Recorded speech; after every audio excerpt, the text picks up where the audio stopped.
Hello, social media friends. It's Jeremy Rowland with Triple R Bail Bonds, and I have for several years done this thing called Bail Banking in America, where I normally done it live on Facebook.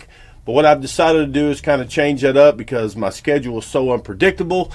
And the main thing about Bail Banking in America is I talk to you about three things that I am passionate about. That's bail, that's bacon, that's America. And what we've always done is that at the very end I give you a question, and if you participate and answer the question, then you get a chance to win $25 for yourself, $25 for your favorite philanthropy, and it's your philanthropy. That is the biggest thing about Bail Banking in America. It is your philanthropy, something that you're passionate about, whether that's Wounded Warriors or your local animal shelter. It doesn't matter. Whatever is the most important philanthropy for you is why we do this. It's a way for us to give back, engage with some content with you. You also win two shirts. As a matter of fact, you win this shirt right here, which it has my face on it, holding American flag. And then also, we just started doing this. These just come in right here.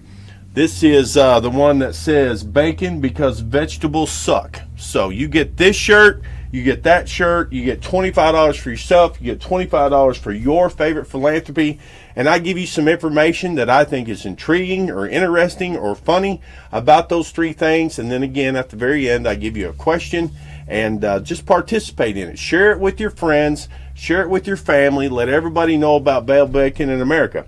Like I said, I used to do this. I started out every Friday at like 12:30. Fridays got too hectic with me. You have to understand, I've been a bondsman for over 20 years. My cell phone literally rings a couple hundred times a day, and it's just so unpredictable to try to get through a live. So what I've decided to do is start recording it, posting it on our YouTube, and then we'll push it out to our app owners. If you would like our app, go to your app store, search Triple R Bail Bonds in your app. I'll push it out to the app owners.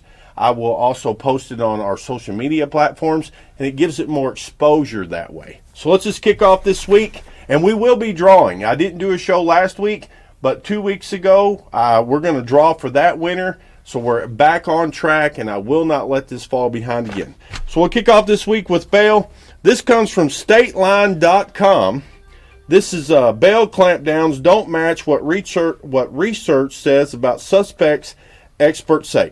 Basically what it is some states and jurisdictions are taking different approaches to cash bail. Now this article was by Amanda Hernandez from stateline.org. Basically what it says is, as you know, I've always had a problem with people kind of interjecting in bail and not really understanding what bail is. Bail is a service, ladies and gentlemen. You don't call a plumber unless you need a plumber. You don't call your insurance guy unless you need insurance. You don't call a bondsman unless you need help out of a jail. Always remember this. Bondsmen don't charge you with it. They don't arrest you. We just help you navigate the judicial road to make sure that you know when, where, and why to be until we get to the very end. And then even once we get to the end, you can consider us lifelong friends. We'll always be there to try to help you as much as we can.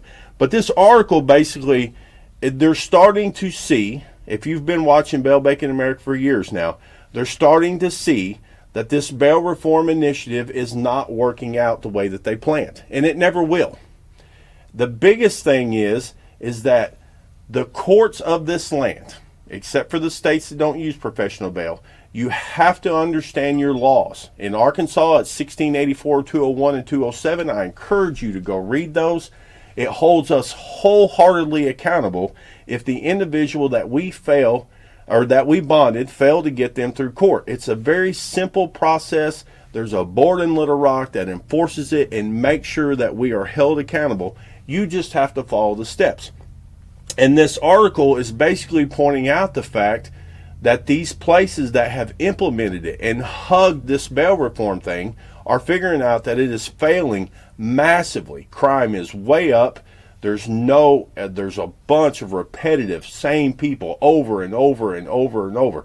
And if you're saying to yourself, well, that can happen on professional bail too, the chances of that are substantially lower than it is if you're just released without any type of responsibility or having someone on the hook for you. It was a great article by Ms. Hernandez. I think she done a great article on that. Now let's move on to bacon, my favorite thing. If many of you know, I'm sure you've heard of Arby's. Now this article came from restaurantbusinessonline.com. Brown sugar bacon returns to Arby's in 3 sandwiches.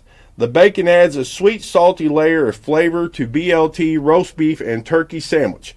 This article was by Patricia Gobe. I think that's how you pronounce it, Gobe. Listen, I can remember being in college in the mid 90s. Arby's, when they had the 5 for $5, it was kind of a place where you could go, you get 5 sandwiches. I love Arby's. I think it's a great place. And this right here, now that they're adding bacon, if you follow me on Twitter, you'll know that I always, or most of the time, post the lunch that we have at the bail office. And I can tell you almost every day, unless we're having meatloaf or something like that, there is bacon on that. But I consume bacon every single day.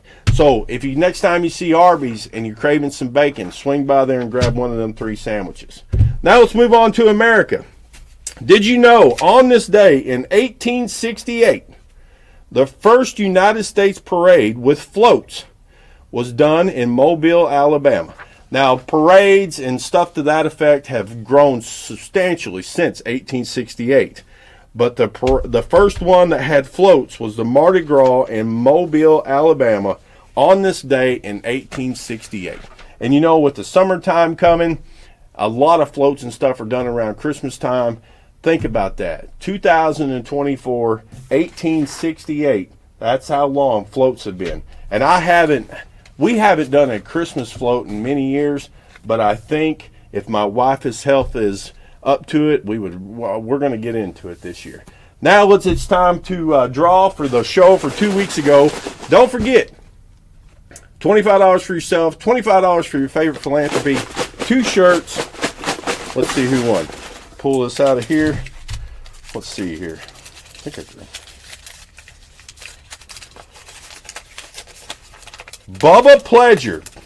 Mr. Bubba Pledger. Bubba Pledger has been a long-time supporter of Bell Bacon in America, and he just won $25 for himself, $25 for his philanthropy. I'm sure his mama will have a pretty good idea. I love his mother. Bubba, you'll know what I'm talking about. I don't know where Remy's at, but Bubba's mom loves Remy. It's kind of an inside joke. Thank you all so much for joining us for Bell Bacon in America, and don't forget, like and subscribe to our YouTube. Follow us on all of our social media pages, and have a wonderful rest of your day. Enjoy your weekend, and I will see you next Saturday, and we'll figure out who won this game, because I have to give you a question now. What year was it that the first float was done?